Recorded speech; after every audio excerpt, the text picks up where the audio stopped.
Welcome back to Spoilers, everybody. For those that don't know, I am from New Jersey. It used to be known as the land of Springsteen. Now it's known as the land of Snooki, man. Only thing that takes the sting out of all that is knowing that the guy that wrote tonight's movie is also from New Jersey. He was born and raised in Teaneck, New Jersey, man. He gave Prometheus flight. In the next Star Trek movie, he's given the Enterprise flight. And in Lost, he took the flight away from everybody. Give it up, ladies and gentlemen, for writer, producer, rock star, David Lindelof.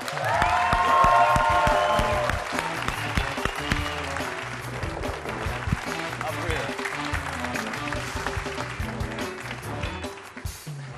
You look so tiny in it. It's adorable. All right, here's the thing I always... like the one I have at home. We were talking about Lost. You just mentioned Lost. We mentioned Lost before. I'm sure you meet people in life who come up to you and they're like, what did that mean? What was it about? Blah, blah, blah. Explain Lost. I will never be that guy, but I will say to you, you made it really much harder to be a fat guy on planes. I'll tell you that much. How did you wind up working on Lost? You said, like, you got the job and there were other people there, but how did that happen?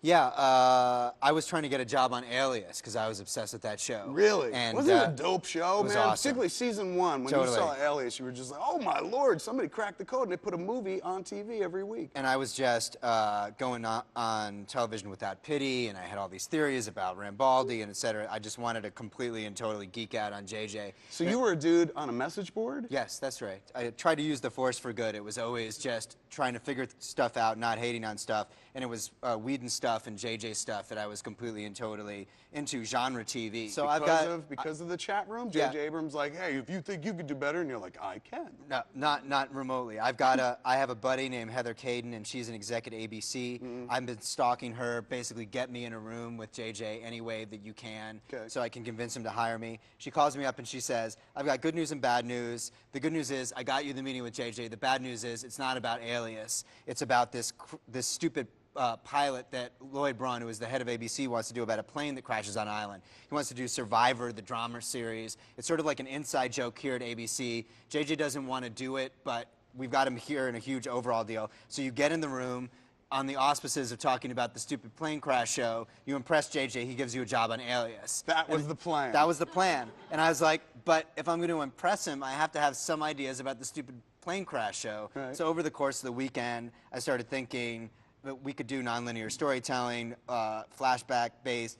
The island could be kind of crazy. We'll just start with the guy waking up in the jungle, and I'll just pitch JJ those ideas, and then we'll start talking about Alias. Okay. And I went in, and I was wearing my Bantha Tracks t-shirt, and he was like, hey, Bantha Tracks! And we talked about Star Wars for 40 minutes. And he saw that, so that was the moment. He's like, oh, you're a geek like me. Exactly. That's the way JJ talks, like, oh, you like Star Wars. I like Star Wars, too. It's totally true. And what's great is we cross that divide from I worship you and I want to do what you do to suddenly we're peers, like on this equal ground. So it's crazy. And I had that experience with him. Then I pitched him my ideas. Then then he said, and the island itself should be really strange. Like they should find this hatch, and there should be other people on the island, and there should be like animals on the island that don't belong there. And then suddenly I was like, am I doing the crazy, stupid plane crash show with J.J. Abrams? And he's like, do you want to come back tomorrow? And that was a Monday. So adorable. He's like, you want to come back tomorrow and make up dumb ideas for this plane show nobody wants to do? Yeah, let's just sit in the treehouse. And so by Friday, we had worked out this 22-page outline. We sent it into ABC, and they greenlit the show off of that. We were in production in Hawaii 3 weeks later.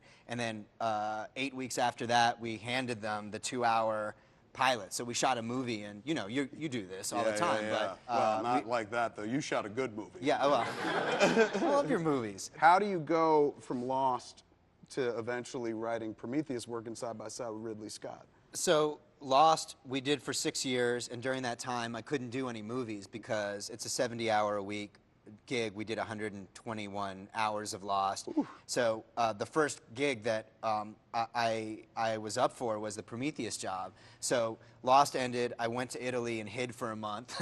And then after that, I came back and I got a call. I was driving down Ventura Boulevard in the Valley, and my agent was like, Ridley Scott's gonna call you 5 minutes. Are you available? And I slammed on the brakes of my car, because that's what you do, you know?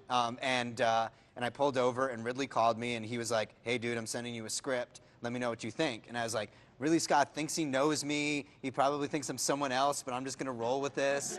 He was like, who am I talking? He's David Lindelof. I thought this was Matt Damon. Exactly, yeah. Because, you know, I'm sure you've met guys like Ridley, and they're not like, hello, Ridley Scott, nice to meet you. I'm a big fan. They're just like, let's just cut to the chase. And so I'm just shocked that he said dude. yeah, he calls me dude. Which Does he is, really? Yeah, Does he do it in a British accent? Dude. I think it's because he doesn't know my name, but maybe it's an affect. But either way, so he's like, I'm sending you a script. A couple hours later, a guy shows up at my house. He's like, here, read this. I'll be sitting in my car at the front of your house. You can give it back to me when you're done. And I was like, this is the Alien prequel. And You knew, right? I totally did. And so I went in there. That script was written by this guy, John Spates, and I thought it was pretty cool. Like, a lot of the big ideas that are in the movie were in John's draft. Right. But it was like, it was very hardcore Alien prequel. Like, by page 30, there's eggs, and there's face huggers and chest bursters, and then full-fledged xenomorphs with the jaws and the acid blood and all that stuff.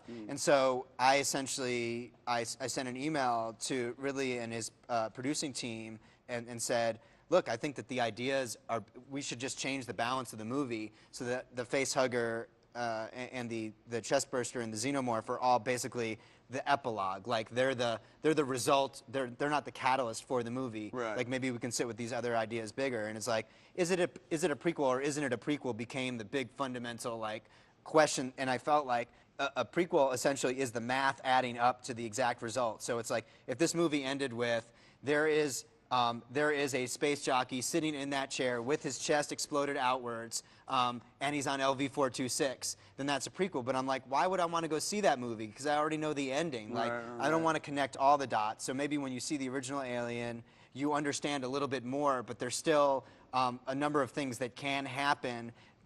Prometheus has 2 children. One of those children grows up to be alien. The other child is basically going off in this entirely different direction. And the goal of Prometheus was to sort of maybe relaunch this world, but perhaps diverge a little bit further away from Alien, because I felt like those were the ideas that Ridley was really enamored with. The movie's got to make sense for him, or else I'm going to get fired, and they're going to call another guy and say, you know, someone's showing up at your house in 2 hours. Could you imagine you have to live the rest of your life going, Ridley Scott fired me? Yeah. The guy who made Blade Runner fired me. Exactly. Like, Well, which is kind of, I mean, if you're going to get fired. get fired by that guy. Yeah, maybe he, you know, points a sword at you or something. 'Cause he's a knight. Like, You do Screenwriters proud. You're doing Jersey proud, man. Keep doing what you're doing. It's fun to watch. You're a good guy to talk to. You're way into the social media. I appreciate the podcast for Lost. There's a guy who cares beyond his job. He's not. Some people kind of like, hey man, I make the show and that's it. I learned from the master. For you, the show just keeps going. You're just like, no, let's talk about it now. Sometimes that's the most fun part. Working on the stuff is fun, and creating the stuff is fun. But sitting around and talking about it afterwards, particularly as a writer, it's just like, I was dreaming of this stuff alone in a room, and now people can talk about it. I want to do it, so I appreciate that. And I think a big part of the gig is essentially saying, hey, I know that there are people out there who don't like what I do, or did like it for some time and don't like it anymore. Like, if politicians have to stand up in front of the press corps and essentially get asked the hard questions, we should have to do it too as writers. Like, I was standing over in the wings listening to some of the things that you guys were saying about the movie, and I can't say that those are not valid points or that you're wrong. These are all legitimate things, and it's like, it makes me want to do this job, you know, even more than I already do. And I look at myself as a fan first, so. I dig it, dude. I dig what you're doing. You come back and talk to us anytime. I want to have you over at my house being a podcast and stuff like that. Because it sounds like we could talk for hours. I would like that. Jersey's pride, ladies and gentlemen. Give it up for David Lindelof.